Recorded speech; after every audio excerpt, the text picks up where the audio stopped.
13.2 exponents in powers. Okay, question number 3 he saying to find true और false. आपको कुछ नहीं करना है, लेफ्ट हैंड साइड दिया है, राइट हैंड साइड दिया है। अगर दोनों हमारे इक्वल आ गए तो ट्रू होगा, नहीं तो फॉल्स होगा, है ना। We have to prove that the left hand side value is equal to the right hand sides value. Same हर किसी में हमें यही करना है। फर्स्ट देखते हैं अपना जरा 10 × 10⁻11। तो हमने देखा क्या था, मैं इसको अनकन्वेंशनल थोड़ा अलग से सॉल्व कर रहे हैं। मैं इसको अलग से सॉल्व करूंगा, इसको अलग से सॉल्व करूंगा, दोनों इक्वल आ गए तो आंसर ट्रू होगा हमारा, otherwise it will be false. 10⁻1 है, कुछ नहीं है, तो अगर 10 लिखा है खाली तो उसकी पावर 1 होगी ऑफकोर्स, और यहाँ पे 10⁻11 है। तो अगर हमारा बेस सेम होता है तो पावर्स क्या हो जाती हैं, ऐड। तो 10 की पावर कितना हो गया ये, 12। अगेन यहाँ पे 10 था, ये 10 की पावर 11 है ना।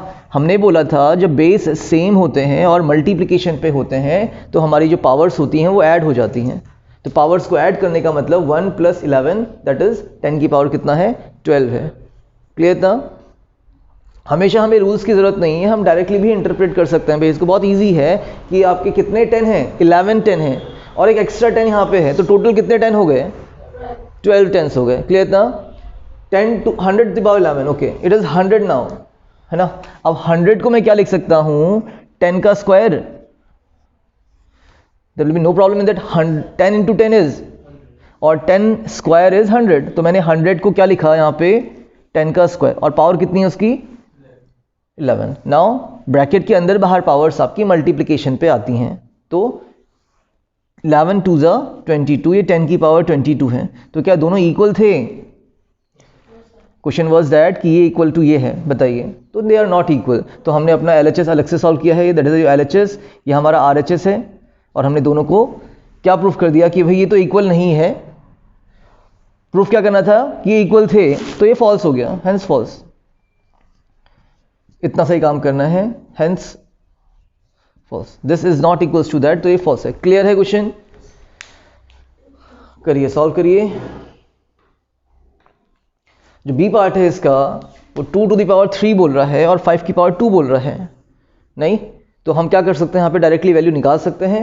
2 का क्यूब कितना होता है, the cube of 2 is 8 and the square of 5 is, तो which one is bigger number, 25 बड़ा है। तो ये कैसे हो सकता है ऐसा, सिंस लिख सकते हैं इसको हम कि ये तो यही होता आपका, हेंस फॉल्स। अलग अलग तरीके हैं, बस मीनिंग समझ में आना चाहिए आप लोगों का कि भाई 2 का क्यूब 8 था, 5 का स्क्वायर 25 है, तो ये चीज़ हमारी ट्रू थी।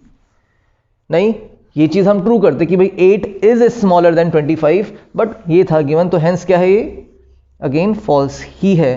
क्लियर। चाहे आप लेफ्ट हैंड साइड निकालो, RHS निकालो, डायरेक्टली सॉल्व करके दिखाओ उसको। Yes, this one okay. Now he is saying that the cube of 2 is greater than 5 square. यही तो बोलने की कोशिश हो रही है यहाँ पे क्वेश्चन में कि उन्होंने जो स्टेटमेंट दिया है that is the cube of 2 is greater than the square of 5.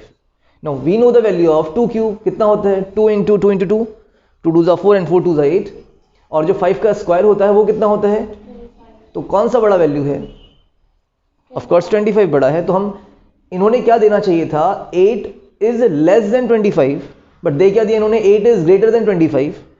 सो ये स्टेटमेंट फॉल्स है। हमने बताया भाई ये स्टेटमेंट ट्रू होता तो ये आपका स्टेटमेंट क्या है, ऑफ कोर्स फॉल्स है। ठीक है,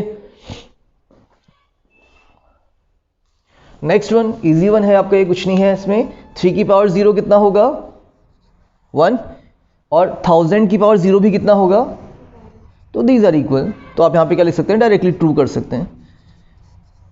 ठीक है, एग्जामिनेशन में आपको सिर्फ ट्रू और फॉल्स लिखना है, जस्टिफाई आ गया तो सॉल्व कर देंगे, नहीं आया तो अलग बात है फिर। ठीक है, इतना सॉरी सी पार्ट, अच्छा हमने डी पार्ट पहले ही कर लिया है। C part 2 to the power 3 and 3 to the power 2, ना तो बेस आपके सेम है ना तो पावर्स आपकी सेम है, तो हम कैसे करेंगे इसको, सॉल्व ही कर देंगे। भाई 2 का क्यूब कितना 8 और 3 का स्क्वायर कितना, 3 3 9 and 9 8 72। Now 6 to the power 5 तो बहुत बड़ी हो गई, 6 का स्क्वायर कितना 36 हो जाएगा। 6 का क्यूब कितना अगर आपने याद किया होगा तो 216 होता है। Just the cube of 6 is 216, cube, लेकिन यहाँ तो पावर 5 है तो बहुत बड़ा होगा ये number, how could it be equal. इन्होंने क्या कर दिया यहाँ पे, what is the wrong thing here they did, इन्होंने 2 3 6 लिख दिया और इन्होंने पावर्स को 3 + 2 5 कर दिया। Getting my point.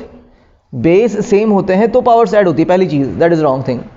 अगर आपका बेस सेम होगा तो हम क्या कर सकते थे, पावर्स को ऐड कर सकते थे। दूसरी चीज, अगर पावर सेम होती तो हम यहाँ पे इनटू करते। तो इन्होंने दो रिजल्ट को क्या कर दिया, दो चीज़ों को कंबाइन करके यहाँ पे लिख दिया है, तो ये फॉल्स है। हम लिख सकते हैं इसको डायरेक्टली, है ना। 72 is way less than 6⁵, not equal, so false कर देंगे इसको। 6⁵ बहुत बड़ी है, 6⁵ हमारा 216 होता है, बहुत बड़ा है, तो ये तो बहुत छोटी वैल्यू हो गई, तो हम डायरेक्टली इसको कर रहे हैं यहाँ पे, नोट इट डाउन।